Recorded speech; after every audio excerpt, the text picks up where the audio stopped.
This is Yngwie Malmsteen. You're listening to Sonic Perspective.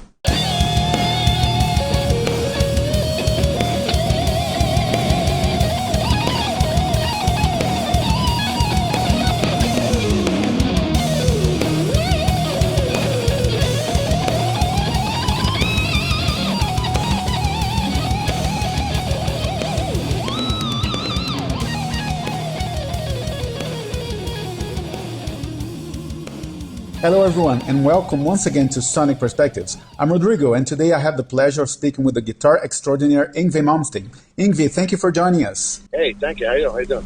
Good. It's my pleasure to have you. So let's talk about the upcoming album, Parabellum. It's an interesting title, which means prepare for war in Latin. How did that name occur to you? Well, it's a cool name, first of all, but the entire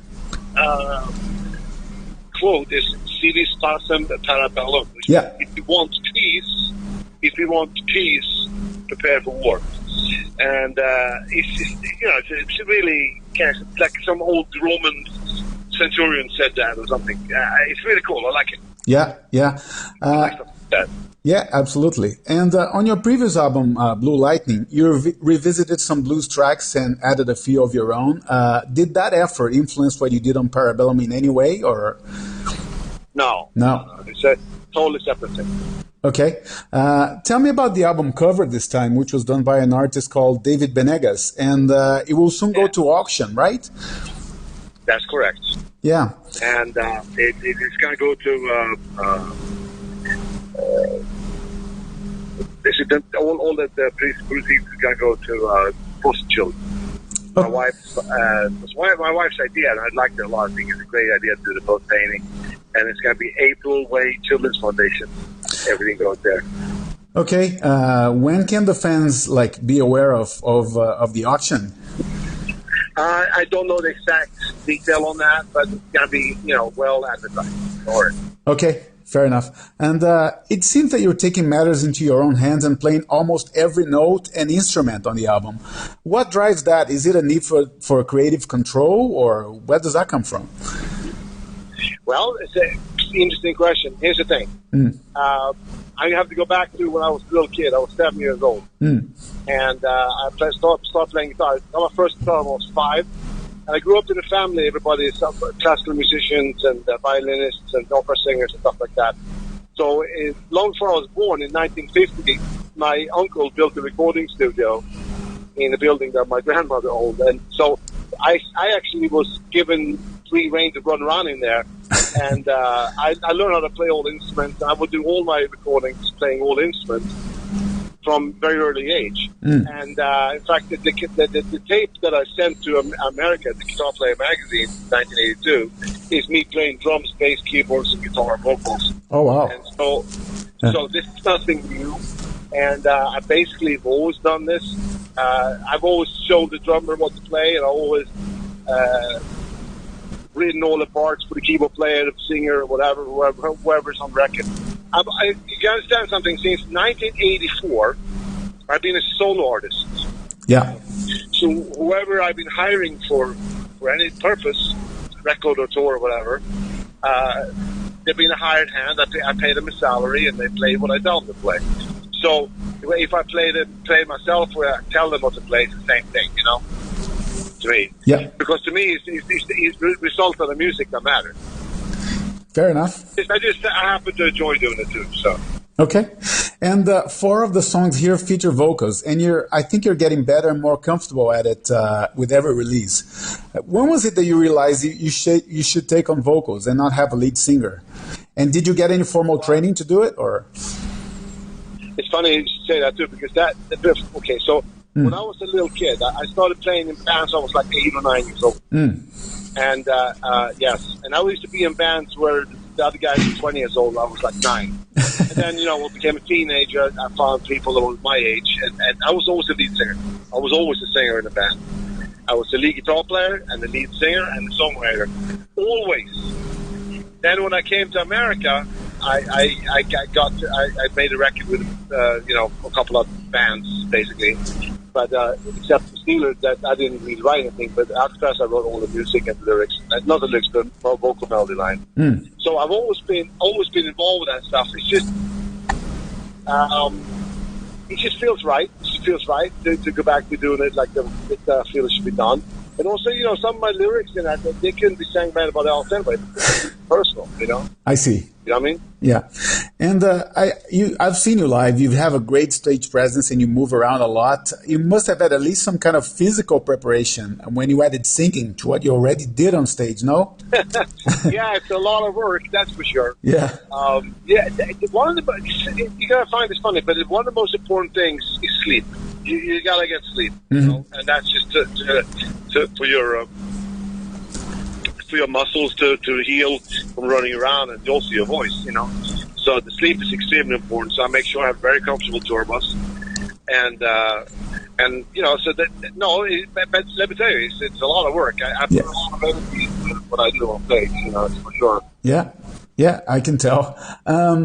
Tell me about an idea that you had that took a long time to make it happen, which is to have a gunshot on an album. I believe the song is called Magic Bullet, right? Yeah. No, it's actually on Wolves of the Door. Oh, okay. I think it's on Dot Particle, and it's on Magic Bullet, and it's on the opening track, on the opening snare on Relentless Fury. So basically, in 1986, it was like a brand new technology then, so that you could sample something and trigger it. It was a unit called the emulator, and we had one of those. It's very expensive, like $100,000. It's very expensive. Wow! I go, wow! I'm gonna bring my 357 Magnum, and I want the snare drum. Every time I hit the snare drum, should be the gunshot, And I brought a gun in the studio, and I tried to record it. I couldn't get to record because it was too loud. The microphone broke, Yeah. So on this album, I finally got it. It's a Beretta 92, and it's a great sound. Yeah. But funnily enough, the name of the bullet is actually a Parabellum. It's 9mm Parabellum. Oh, wow. There you go. It's all connected. Yeah. Yeah. Tell me about Relentless Fury. You do have an album called Relentless, and I wonder if that song was written for that one, but you ended up keeping it for another release or not? No, it's a brand new song. Okay. It's a brand new song. But I think that if you would sum me up in one word, it would be relentless. Yes. That's me. Yeah. That's my personality. I'm completely relentless in everything I do.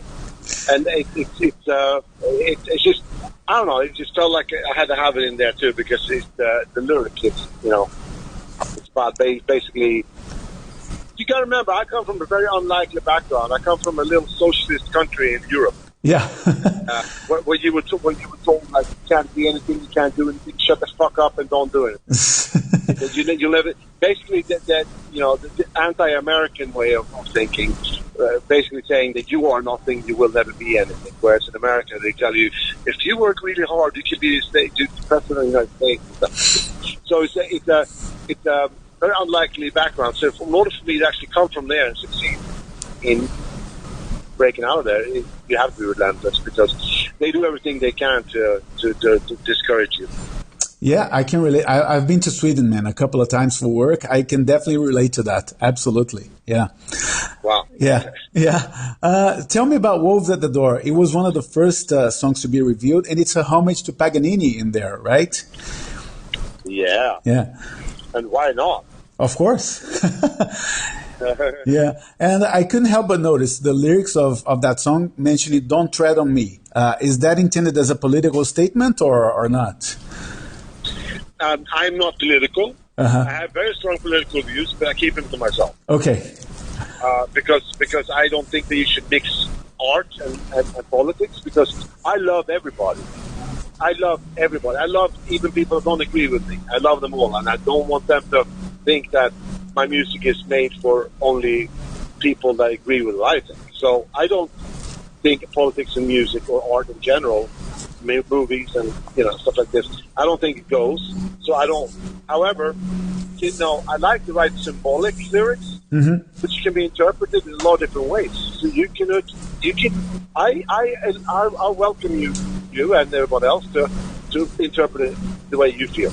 I mean, I saw some things online that the lyrics reflect what's going on right now, stuff like this. And it could be, but it's not necessarily so, you know. Okay, fair enough. I think humanity's been pretty much the same for thousands of years. I don't think it's changed, you know. I think the humanity's been pretty much the same way for all these years, you know, because it's just human nature to act in a certain way, you know. Yeah, fair enough. One of my favorite ones in this release is Eternal Bliss, which I guess adds a little bit of cadence halfway through the album, right? Was that the intention you had by placing the song in the middle to sort of break it in two somehow? You know, to sequence an album is actually really, really difficult. And yeah. The most difficult thing is to come up with which song can be the opener. But then it's also important that, you know, because I was very confident. I was very happy with all the material on the album, so I didn't feel like I had to hide one away or something. But I think that it fits right in, you know, after, you know, where it sits, because it's like, I think in keys, you know, and mood of the song, key of the song, it has to be like flowing a certain way. Same with the Setlists on stage, you know. And it's not easy to do because I always kind of like, I really like this one. I really like this one. But if this one comes before this one, so I spent some time on that. And I think it fits right where it goes. And I think it's right after the title track, if I remember wrong. Yeah, it is. Yeah, which is extremely exhausting almost, you know. Yeah. And then the song after is also the toccata is very, you know, fast. Yeah. Energetic, or you want to call it. Yeah. And so it fits right in, I think. Yeah, it does. That song reminds me of Dreaming a little bit from one of your first solo albums. Oh, yeah. Okay. Yeah. But I mean, you know, when you have that kind of instrumentation, it could be. It's not really. It doesn't have the same chords or anything, but I can see that. Yeah. Yeah. And the album closes with Sea of Tranquility, an 8-minute epic with 1 million arpeggios per second. Can you tell me about the inspiration for that one? It's just such an amazing album closer. Thank you. Well, you know, I didn't know where to put that thing because it's such a big piece. Yeah. And I think it has to be the closer, you know. Yeah. Because when I write the songs, they just become something that it's a natural, like a spontaneous, you know, idea first, you know, and then I add on it, and I arrange it, and I make it. I add things, and I like put things in a certain order, and it's called arrangements, you know. Mm-hmm. I add strings and voices and so forth. But when they became like mixed, you know, when I started mixing the album, that's when I knew that should be a band. I see. And as someone who's famous for so many solos, what was your perception when many bands started to avoid them? I think it was like the early 2000s when Metallica, Rush, and bands like that released albums with no solos at all. I didn't even know that. The thing is that I've done this for such a long time. And I was very accomplished musician already, very young, but very accomplished. I was in junior high, I think. Mm-hmm. When the first punk wave came, Sex Pistols and stuff. Yeah. And I was going, what the fuck is this? Yeah. And you know, I was just going, well, why don't you tune the guitar? Why do you sing like that? And then, of course, that wore out, you know. Yeah. And then in 1991, the same exact thing happened again. Yeah. With the grunge wave. Yeah. And so, you know, obviously, as you might already figured out, I'm not a follower. I don't follow trends. If anything, I make trends. I don't follow. And I've always been very, very clear in my vision on where I want to go and what I want to do. And my art is too important to me to dilute with you know, trying to follow other things, you know, so I just don't do that. Absolutely. Yeah. And what can you tell me about your early days on Shrapnel Records? I mean, did you get a sense of competition between the artists at the time, or was it more a sense of camaraderie? Or when I was doing the Steeler album, which I did in one day, by the way. Yeah. I recorded one day. Okay. There was no one else on that label. Okay. Fair. There was nobody else. That was the first album they did as a proper album. I think they did it. So there's a compilation of local bands on it before that. But that was the first album they made. And that became very successful. And so I guess they started signing guitar players, but I was long gone by then. I was basically in Steeled for like a month. Okay, fair enough. And I was gone before the album was even out. I'll say bye. Yeah, fair enough. Yeah, yeah. Plus, I never listen. I go out on tour with Steve Vai and Zach, and I never think of competition. It's not a competition thing. I see. You know, yeah. even if I was with other guitar players, I would have thought of that. No, my thing is I do what I do, and I welcome others to do what they do, and that's it. You know, I don't interfere with it, and I don't let others interfere with me, and I don't compete because competition is for sports. Yes. Where there's a number, you make a score. You know. Yeah. You can't do that with music. Yeah. Understood. Fair enough. And you had some pretty well-known players who joined your band at some point, and I speak with two of them regularly, Derek Sherinian and John Macaluso. Both of them say they would love to record with you again. Would you consider going back to a scenario where like more established players collaborate with you? No, because I don't collaborate with people. I write all parts. I write even when I had people such as them. When they were hired to record with me, then I wrote the parts and the sounds and so forth. So, listen, I never say never or anything, but right now, this is exactly where I want to be. Okay. What I'm doing. Yeah. Understood. Yeah. Can I ask you what you listen to at home? I mean, tell me something your fans would be surprised to know that you listen to. I listen to a Ferrari V8. That's something. Yeah. Fair enough. No, seriously, when you immerse yourself in music like I do, and you especially I have to say to not just the guitar player. I'm the composer, arranger, producer, the lyricist, singer. I'm everything. I do everything. Music is a very big. I just want to say, it's a big. I don't know what's the word to use there, but the way I deal with it is it's an entity that is really demanding, you know, and I can't be compromising on it. You know, I have to be on top of everything that I do in the musical spectrum, whether it's playing the bass or singing or whatever, playing leads, whatever it is, I'm on it.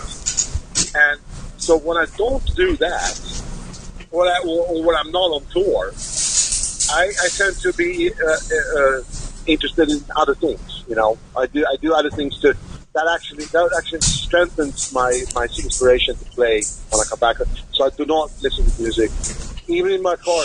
When I listen to music, unfortunately, it's for work. So I did a lot of arrangements and lyrics and stuff like that while I was driving. You know. Understood. Yeah. Yeah. And obviously, you're still in love with the Strats. How many guitars do you currently have? And do you play anything that's not a Stratocaster? Yeah, I play the bass. I play the cello. I play the acoustic guitar. I play I mean, guitar-wise, yeah. Guitar-wise, yeah. I have many other guitars. I have Les Pauls. I got Gibsons. I got some other type of guitars that friends of mine gave me, you know. For my choice of weapon basically is the Stratocaster that's made the Yngwie Malmsteen model because it's very special one. At the moment, there's a few dates already announced for the summer to promote Parabellum. Is there any chance you can do dates outside the U.S. anytime soon? Or well, I'm playing in Serbia in 2 weeks, former Yugoslavia. I'm playing doing a festival there in 2 weeks. Awesome. Just totally bizarre, yeah. but then I come right back, and then I have shows here in Florida, and I do a couple of clinics in Boston. But the big tour is right now. I think it's got finalized just yesterday. We're doing a big tour in the U.S. in November and December. But I think that we're gonna try to add some stuff before then too. So they're working on it, you know. Awesome. Yeah. And 20-something albums later, how do you pick a set list these days? Oh, my God. The hardest thing is, here's what I do. Before the show, I tell the guys come in my dressing room. I say, listen, let's put together a set list. And I say, let's do this set list. We write it. They treat it out, put it on the stage. And then when I go on stage, I start playing another set list.